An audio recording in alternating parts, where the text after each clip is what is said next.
Good afternoon, everyone. It's 3:51 p.m. It's December 14th. My name is John Boucher. I'm the Vice Chairman of the Montgomery County Republican Party. I'm going to read you a memo. This is the memo following the mediation on September 30th. Chairman Christ has a copy of this if you want to get it from him. Of course, he won't give it to you. This was a confidential memo that went internal to the party, but it was distributed to all the SREC members. So, of course, it's out in the public forum now, and somebody gave me a copy of it when I was in Austin.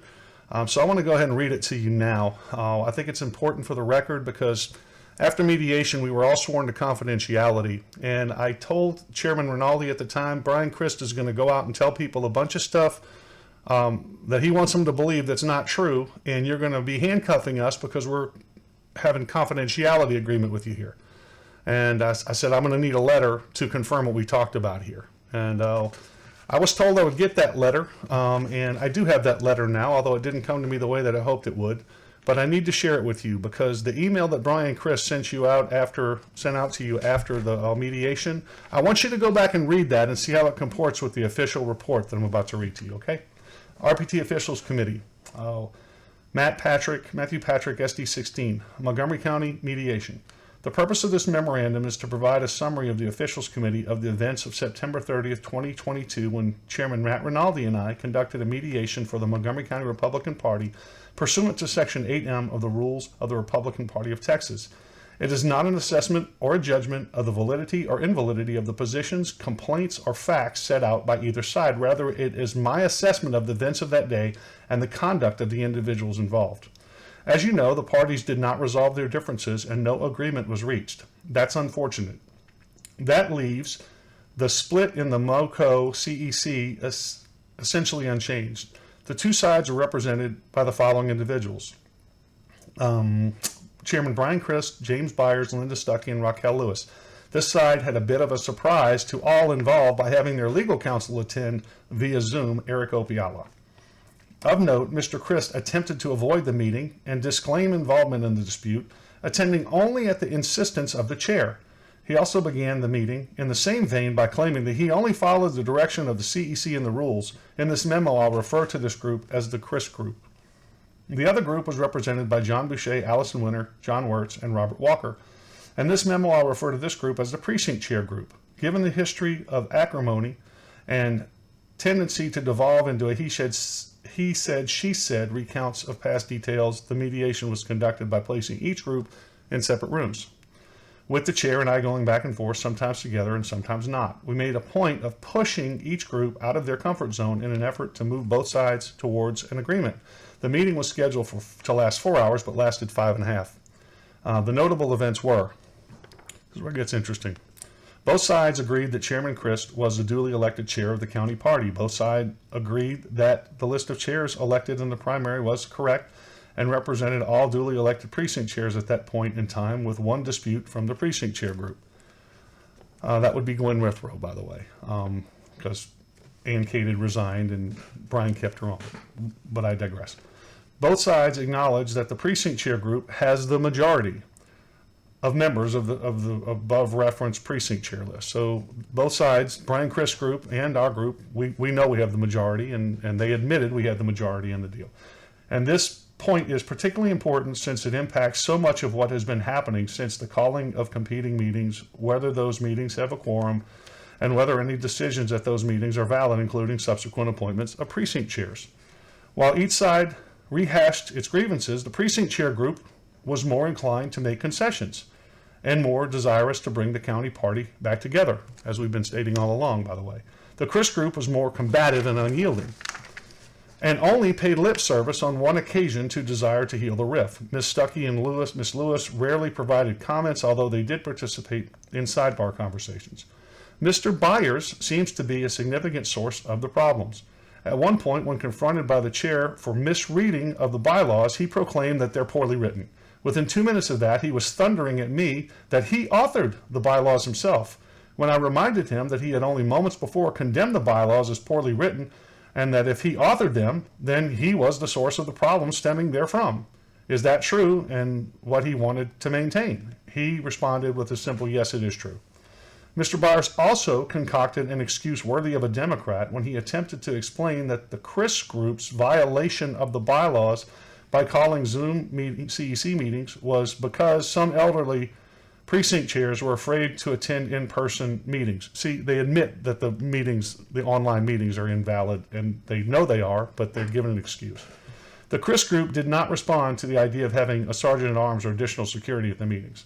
The precinct group's primary goal was to have a single meeting.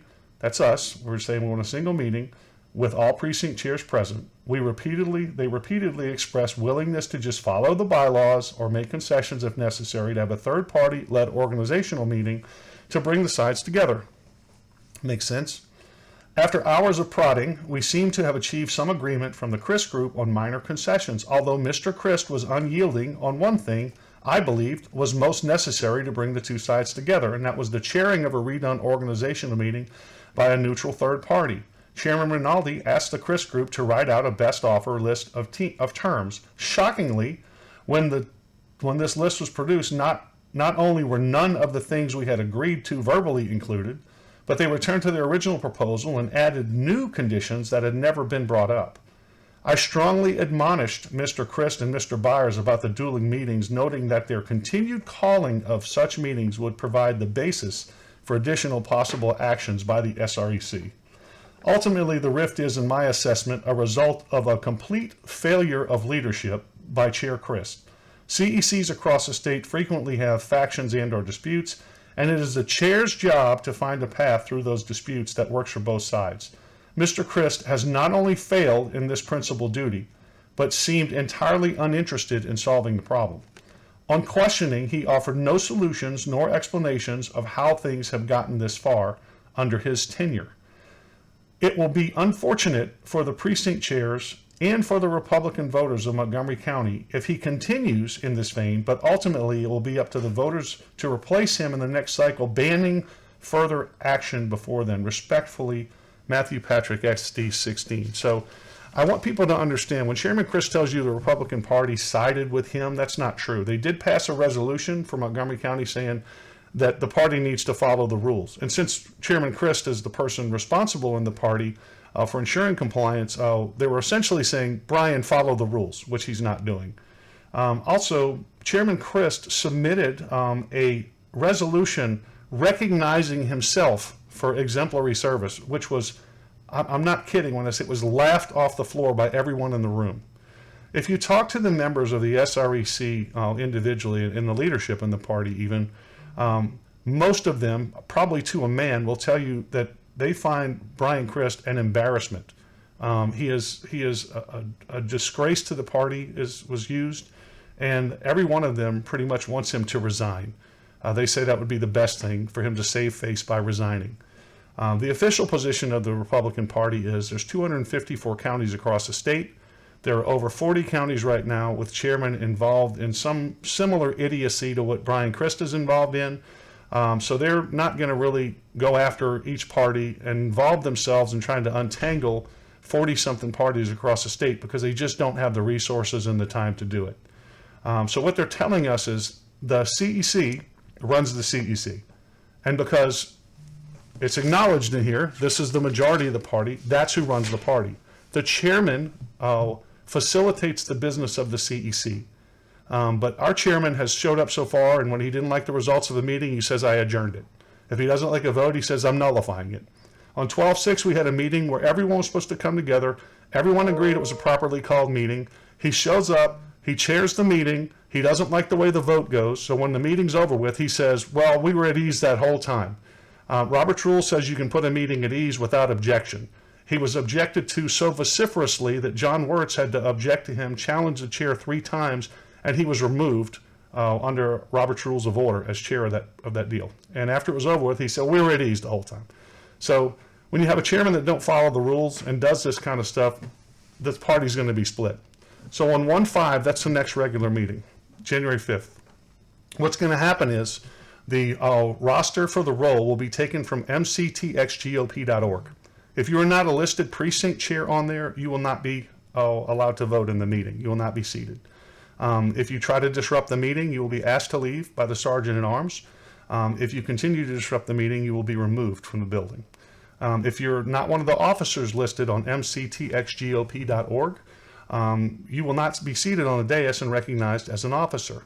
If you persist, as Mark Frank did, saying, quote, you have to get up here and physically remove me, you will be asked to leave first. You will be directed to leave by the Sergeant at Arms, and then security will be called and you will be removed from the premises if necessary. I hope it doesn't come to that. But we will not have you disrupting the business of this party any longer. The CEC is the party. It's not the chair. And so if the chair wants to show up and chair the meeting fairly and respect the precinct chairs that were placed by the CEC, then everything's fine. There are no fewer than 15 complaints right now with the Secretary of State for our chairman's violations of Texas election code and the Texas penal code, because reporting someone's name that was not elected in the primary or properly elected by the CEC is a violation of the penal code, section 3710.